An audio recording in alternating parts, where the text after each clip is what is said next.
My name is Sophie Grant. I'm 28, and by the week before Christmas, my family had already decided exactly how I would spend the holiday. They simply forgot to ask me.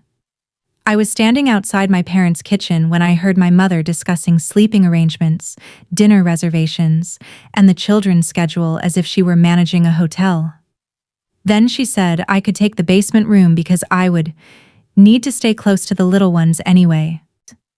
My father replied that hiring anyone would be pointless when I was available. My older sister had apparently promised everyone I would handle Christmas Eve, Christmas morning, and the adults-only dinner they had booked months earlier. I had not agreed to any of it. I had not even been invited into the conversation. For years, being single and child-free had made my time look empty to them, an open calendar they could fill whenever their own plans mattered more. Last Christmas, I had missed an important work call while everyone else celebrated upstairs. This year, they were preparing to do it again on an even larger scale. I walked back to my car without confronting anyone. I didn't cry, argue, or send a dramatic family message. I opened my phone, found the Florida trip my college friend had invited me on, and booked the last available seat. Then I let my family continue planning a perfect Christmas around a woman who would not be there. By Christmas Eve, every reservation, every promise, and every assigned task depended on my obedience. When they finally realized I was hundreds of miles away, the first scream came through my phone. What followed exposed far more than a ruined dinner plan, and forced my family to discover the real price of treating my time as theirs. Before I tell you how one quiet booking turned our Christmas upside down, tell me what the weather is like where you are, and whether it matches your mood today. I'm curious to see how far this story travels. The invitation to Florida had arrived 3 weeks earlier from my college friend Kim Alvarez. She had rented a small place near St. Augustine with 2 other women from our old university circle, and one person had canceled. At the time, I had told her I probably couldn't go because Christmas was complicated. That was the word I used whenever I didn't want to admit that my family treated my availability as shared property. The conversation outside my parents' kitchen finally made the complication simple. My mother, Diane, was not asking whether I could help. My father, Robert, was not wondering whether I had plans. My older sister, Clara, had already built the entire holiday around the assumption that I would surrender mine. I sat in my car and replayed what I had heard. Clara and her husband, Eric, were bringing their 3 children on December 23rd. 2 cousins were coming the next day with 4 more. My parents had booked an adults-only dinner at a downtown hotel, and Clara had arranged a long salon appointment before it. Their original childcare reservation had been canceled.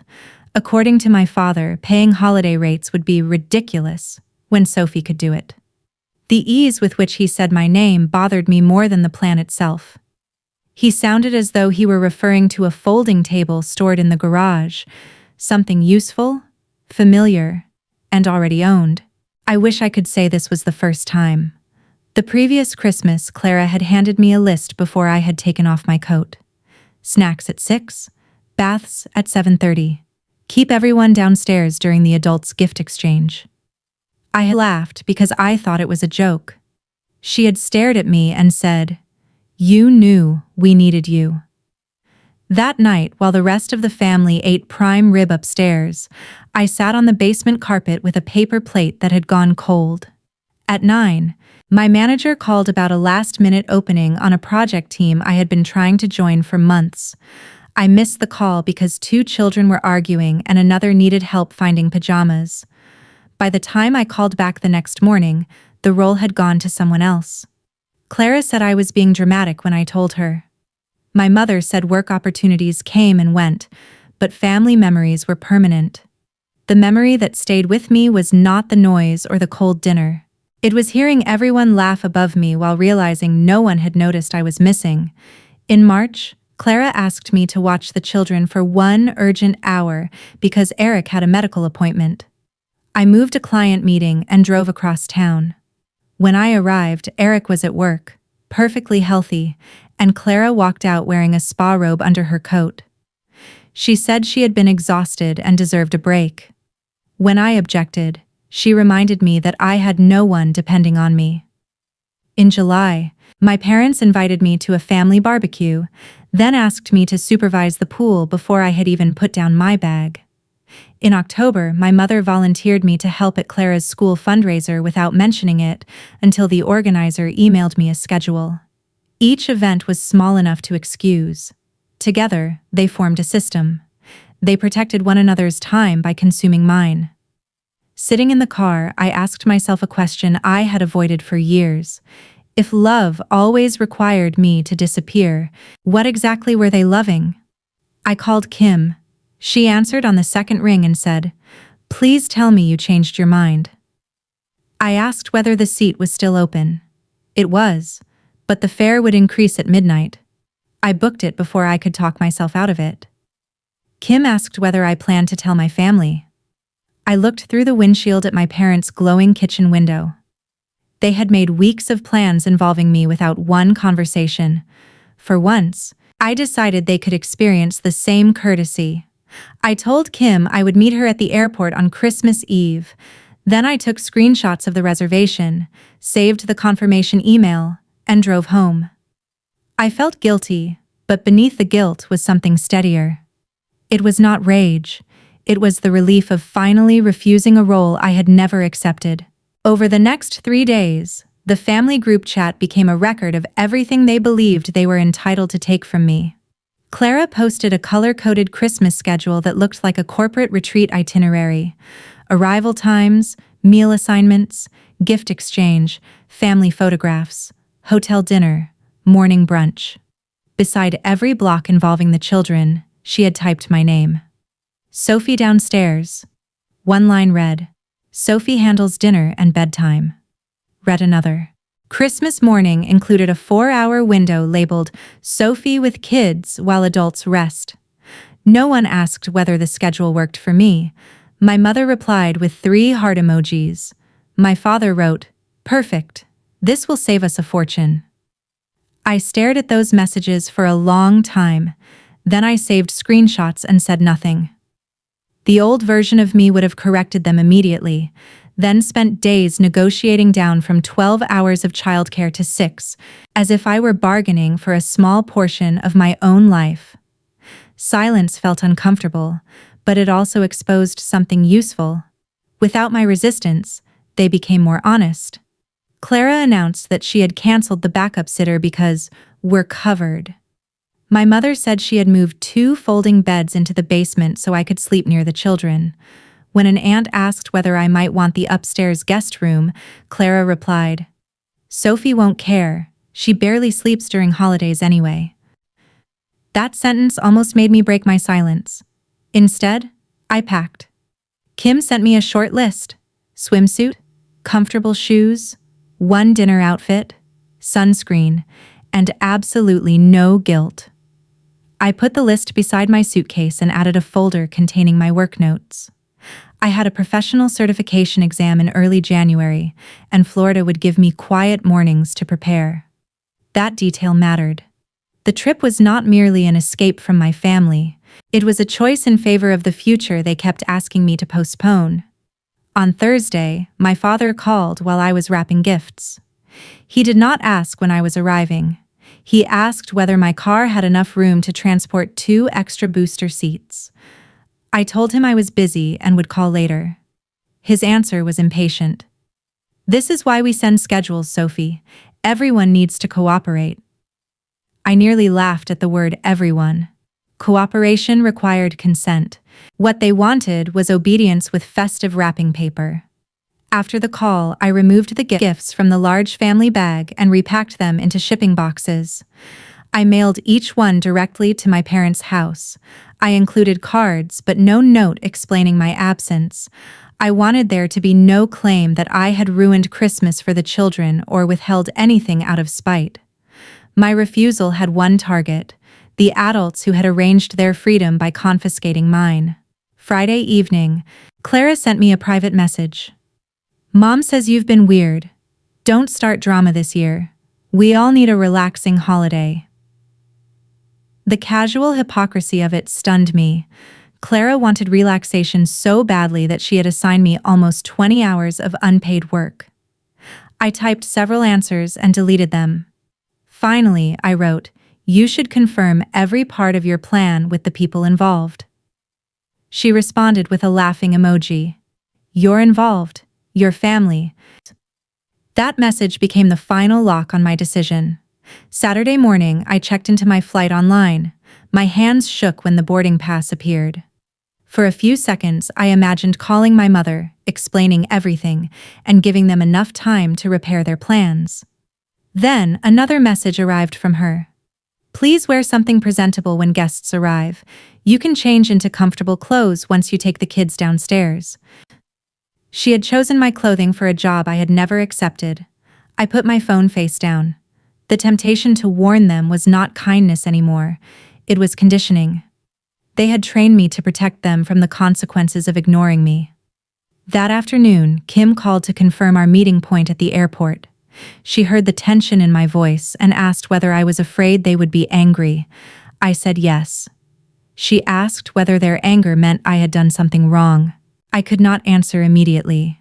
That question stayed with me while I zipped my suitcase.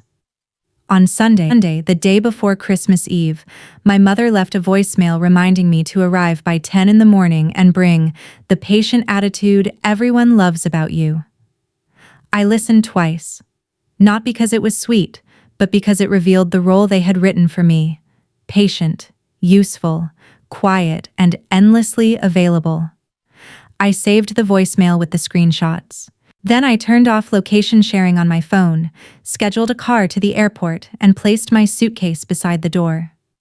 I was no longer wondering whether they would be angry. I was wondering what they would reveal once I stopped making their selfishness convenient. Christmas Eve began at 6 in the morning with my mother calling twice before my alarm.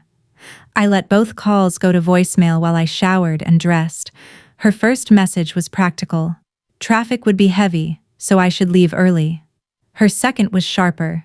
Clara had changed her salon appointment and needed me by 9:30. I carried my suitcase downstairs, got into the waiting car, and watched my apartment building disappear behind me. The driver asked whether I was going home for Christmas. I looked at the airport destination on his screen and said, "Something like that." By 7:30, the group chat was active. My father asked who had moved the folding beds. Clara complained that one of the children had opened a wrapped gift. My mother tagged me and wrote, "Please answer. We need to coordinate." I did not answer because there was nothing to coordinate. They had never included me in planning. They had only assigned me tasks. At the airport, I met Kim near security. She hugged me, looked at my phone vibrating in my hand, and asked whether I wanted her to hold it until boarding. I said no. Avoiding the confrontation entirely would have left them free to rewrite the story. I wanted to tell them once, clearly, that their emergency was the result of their assumption. At 9:15, Clara called. I answered. She skipped hello.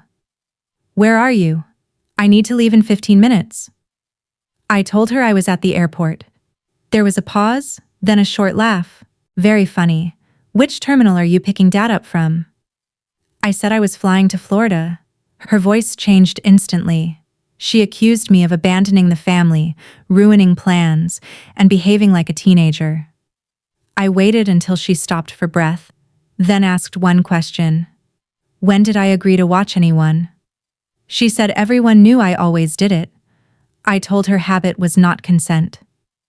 Clara lowered her voice and delivered the sentence she must have believed would put me back in my place. "Sophie, you don't have a husband or children. Your time is not as complicated as ours." I had heard versions of that belief for years but never stated so cleanly. My time did not count because no one else had claimed it. I replied, "Then it should be easy for you to replace something you believe has no value." She called me cruel and said she would tell Mom. "You won't have to," I said. "She's calling now." I ended the call and answered my mother. Her first words were exactly as frantic as I had expected. "Why aren't you here yet? Everyone is waiting." Behind her, people were talking over one another. A child was crying about missing shoes. My father shouted that the caterer had arrived 2 hours early. Clara was demanding car keys. I looked through the terminal window at the plane being prepared and felt something inside me become very calm. "Don't wait up," I said. "I'm enjoying my own vacation." For a second, my mother made no sound. Then chaos erupted behind her. Clara yelled that I had done this deliberately. My father asked whether the hotel would refund 6 dinner reservations. Someone knocked over a tray, and my mother snapped at everyone to be quiet. When she spoke again, her voice was low and furious. "You knew we were depending on you. You were depending on an agreement you never made. We are your family. Family members ask." She said the sitter had been cancelled because Clara assured them I was available. Then Clara shouted from the background that Mom had been the one to say I could not possibly have better plans. Their perfect united front cracked in less than a minute. My mother tried another approach. She said my father had paid a non-refundable deposit for the adults-only dinner. Clara had paid for a salon package. Relatives were already arriving. Without me, someone would have to stay home. "Yes," I said. "One of the parents will have to stay with their own children." She reacted as if I had suggested something outrageous. Then she said, "After everything we've done for you, this is how you repay us?" I could have listed every holiday, weekend, cancelled meeting, cold plate, and last-minute demand. Instead, I kept my answer simple. I am not repaying you. I am declining unpaid work. My father took the phone. He ordered me to change my flight and promised to reimburse the fee later. I told him boarding would begin soon. He said if I got on that plane, I should not expect the family to forget it. "I hope you don't," I replied. "I hope you remember to ask next time." He called my response disrespectful. Then an aunt's voice rose in the background, asking why they had cancelled professional childcare without confirming with me. My father told her it was none of her business. She answered loudly enough for me to hear, "You made it everyone's business when you invited us into this mess." That was the moment the argument shifted. Until then, my parents and Clara had assumed they could present me as selfish and receive instant support. Instead, the relatives were beginning to ask questions. My mother grabbed the phone again and demanded that I explain what I had told people. I said I had told no one anything. Their own schedule was in the group chat. She went silent. I could hear Clara whispering, "Delete it." I took a screenshot before the message disappeared. Kim touched my arm and pointed toward our boarding group. I told my mother I had to go. She said, "Sophie, if you hang up, do not call me when you regret this." I looked at this gate, then at the saved schedule showing my name beside every task. "The only thing I regret," I said, "is teaching you that I would always say yes." I ended the call, turned off my phone, and boarded the plane. When we landed in Florida, I turned my phone on and found 43 messages. The family group chat had divided into 3 camps. My parents insisted I had cancelled at the last minute. Clara claimed I had promised her privately. Several relatives asked them to produce the message where I had agreed. They could not. My Aunt Linda, the same woman I had heard in the background, had reposted Clara's deleted schedule from her own screenshot and circled every place my name appeared. "This is not a holiday plan," she wrote. "This is a work roster." My cousin Marcus asked whether anyone had even offered to pay me. No one answered him. The adults-only dinner was now the center of the conflict.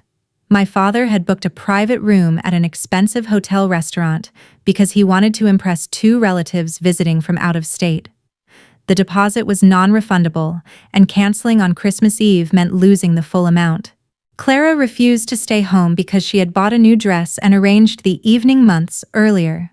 My mother argued that, as the grandmother, she had already done enough childcare in her life.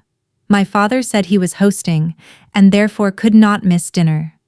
3 adults who had treated my presence as automatic were suddenly forced to debate whose time was least valuable.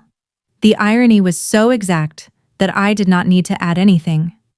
Kim and I collected our bags, met the others, and drove to the rental house. I had imagined feeling triumphant. Instead, I felt raw and strangely watchful, as though someone might appear and tell me the trip had been canceled because my family needed me. Kim noticed me checking my phone every few minutes. She asked what I was looking for. "Proof that I'm the villain," I admitted. She said, "They may call you one. That does not make it true." At the house, I received a private message from Clara. "Send the screenshots you took. Mom is blaming me." I stared at it. She was not apologizing. She wanted evidence to redirect the blame. I replied, "The screenshots show all three of you participating." She immediately called. I declined. Then my father sent a message saying an emergency childcare agency could provide 2 caregivers, but the holiday rate, transportation charge, and same-day booking fee totaled nearly $2,000. He expected Clara and Eric to pay half. Clara replied that my parents had created the problem by volunteering me. My mother replied that Clara had assured them I would comply. Eric, who had been almost silent until then, asked why his wife had canceled the original sitter before speaking to me. Clara told him not to discuss private matters in the family chat. He answered, "You made Sophie's private time a family resource. We can discuss the bill here too." That sentence changed the tone again. By late afternoon, the agency required immediate payment, or it would release the reservation. My father paid, then posted that Christmas was becoming financially absurd. Aunt Linda responded, "It became expensive when you discovered Sophie's labor had market value." I read that line 3 times. For years, the family had framed my unpaid help as affection. The moment strangers charged for the same work, everyone understood it was labor. They simply had not wanted to acknowledge that, when the worker was me. My mother called again. This time she sounded controlled, which was more dangerous than shouting. She said relatives were judging her because I had allowed a misunderstanding to spread. She wanted me to write in the group that I had failed to communicate my plans. I asked whether she would also write that she had failed to ask. She said Christmas was not the time to assign blame. But it was the time to assign me 20 hours of childcare? I asked. She told me not to twist her words. I opened the saved voicemail in which she instructed me to arrive early and wear something presentable before taking the children downstairs. I sent the audio file to the group. Then I wrote one message. For clarity, I was never asked and never agreed. I learned about the plan by overhearing it. I hope everyone has a safe holiday, but I will not accept responsibility for decisions made without me. I put the phone on silent. The message did what an argument never could. It removed the fog. My parents could no longer pretend there had been confusion, and Clara could no longer claim a private promise. Relatives began recalling similar moments when one person's generosity had been converted into obligation. One cousin said my mother had volunteered him to repair a fence during a past reunion. An uncle mentioned being charged for groceries after being invited as a guest. The conversation widened from my absence to a pattern my parents had spent years disguising as family tradition. That evening, while we ate at a small restaurant near the rental house, Marcus sent me the final update. The emergency caregivers had arrived, but the adults-only dinner still fell apart. My father and Eric argued over the bill. Clara arrived late because she had spent an hour defending herself. My mother cried in the hotel lobby after Aunt Linda refused to support her version of events. Several relatives left before dessert. The private room my father had booked to display a perfect family became the place where everyone finally discussed how that perfection had been manufactured. I did not laugh when I read it. I simply set my phone down. Their Christmas had not collapsed because I left. It had collapsed because I was no longer holding up a structure built on my silence. Christmas morning began quietly for me and expensively for them. I woke before the others, made coffee, and reviewed notes for my certification exam while the house was still silent. At 8, my phone displayed a message from the childcare agency confirming that my father had listed me as the usual family caregiver when he explained the emergency. The message had been forwarded by Eric, who had discovered the booking receipt in Clara's email. The agency's total charge had risen because the family asked the caregivers to remain through brunch. With gratuity, transportation, and holiday fees, the bill exceeded $2,700. My father wanted Clara and Eric to reimburse him immediately. Eric refused until Clara explained why she had canceled the original reservation. That argument uncovered another lie. Clara had not canceled because she believed I had agreed. She had canceled because the professional sitter required a deposit, and Clara wanted to use that money for her salon package and hotel dinner. She assumed she could pressure me later. My mother had known. My father had approved because he liked the savings. Each person had contributed a different excuse, but the plan was the same: spend freely on themselves and use my time to balance the budget. Eric sent me a private apology. He admitted that he had benefited from the arrangement in previous years without asking enough questions. He said he and Clara were having a serious conversation about money, honesty, and the way she treated me. I thanked him, but did not comfort him. That was another habit I was ready to end. Their discomfort did not create a new job for me. Around 10, Clara posted a furious message saying I had humiliated her marriage and turned the relatives against our parents. She ended with, "I hope your vacation was worth destroying this family." I almost replied emotionally. Instead, I opened a spreadsheet I had started months earlier after a therapist suggested tracking favors that left me resentful. It contained dates, hours, canceled plans, fuel costs, and the reasons I had been given. I had never intended to send it to anyone. Now I calculated the hours of childcare I had provided during the previous 2 years and multiplied them by a conservative local rate.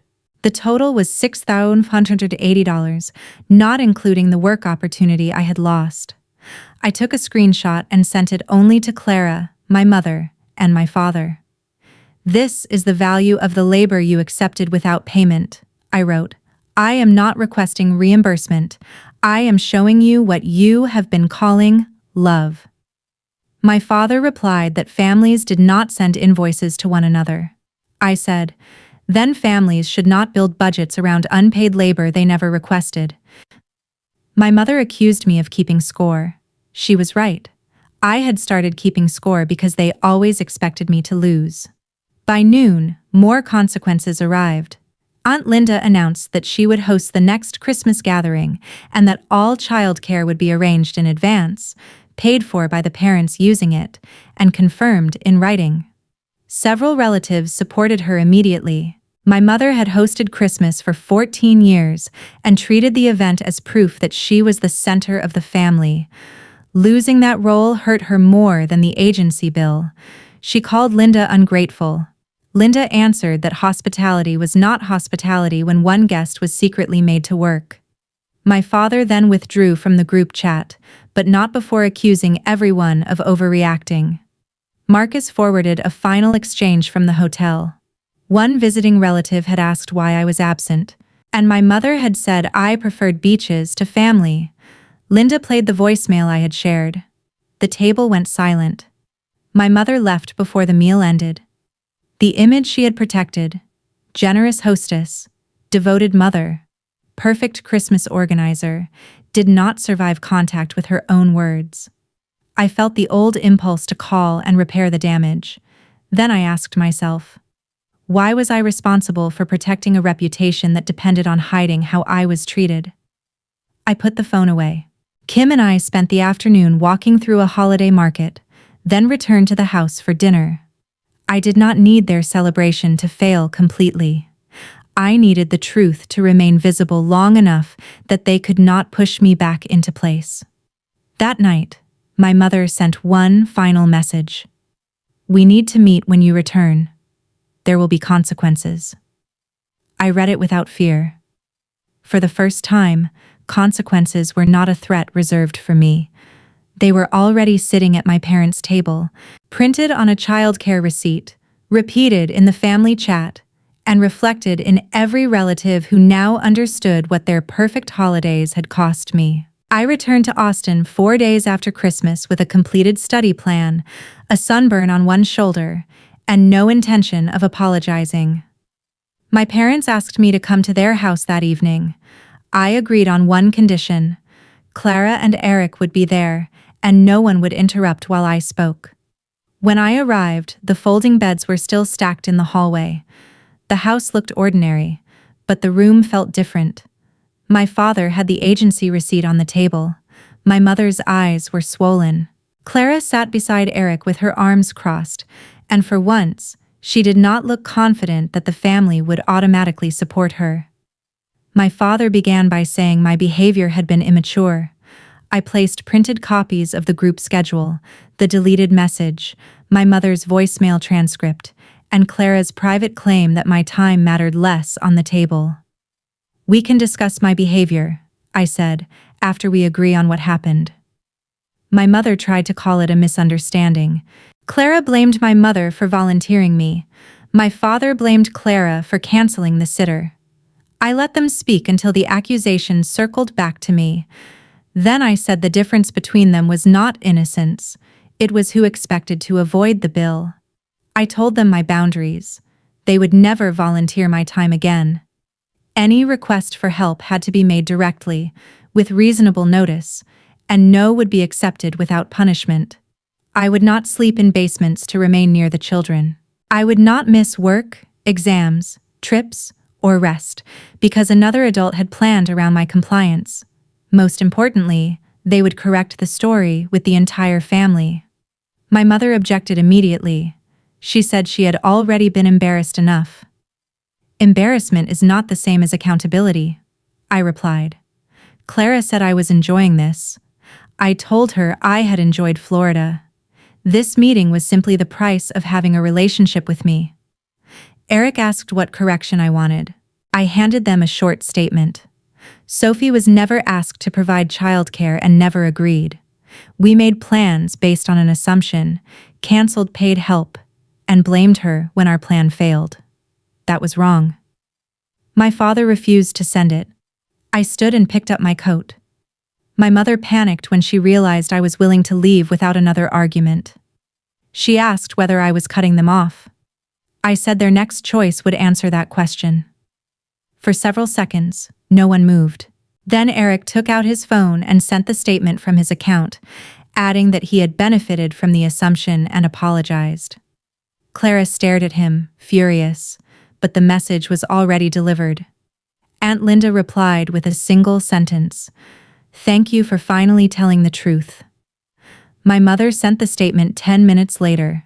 My father waited until the next morning. The apology did not repair everything, and I did not pretend it did. Clara and Eric entered counseling after the fight over the canceled sitter and hidden spending. They reimbursed my parents for half of the emergency agency bill, which meant Clara's planned winter getaway was canceled.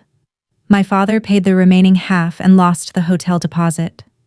My mother was no longer hosting the next family Christmas, and several relatives stopped allowing her to assign tasks on their behalf.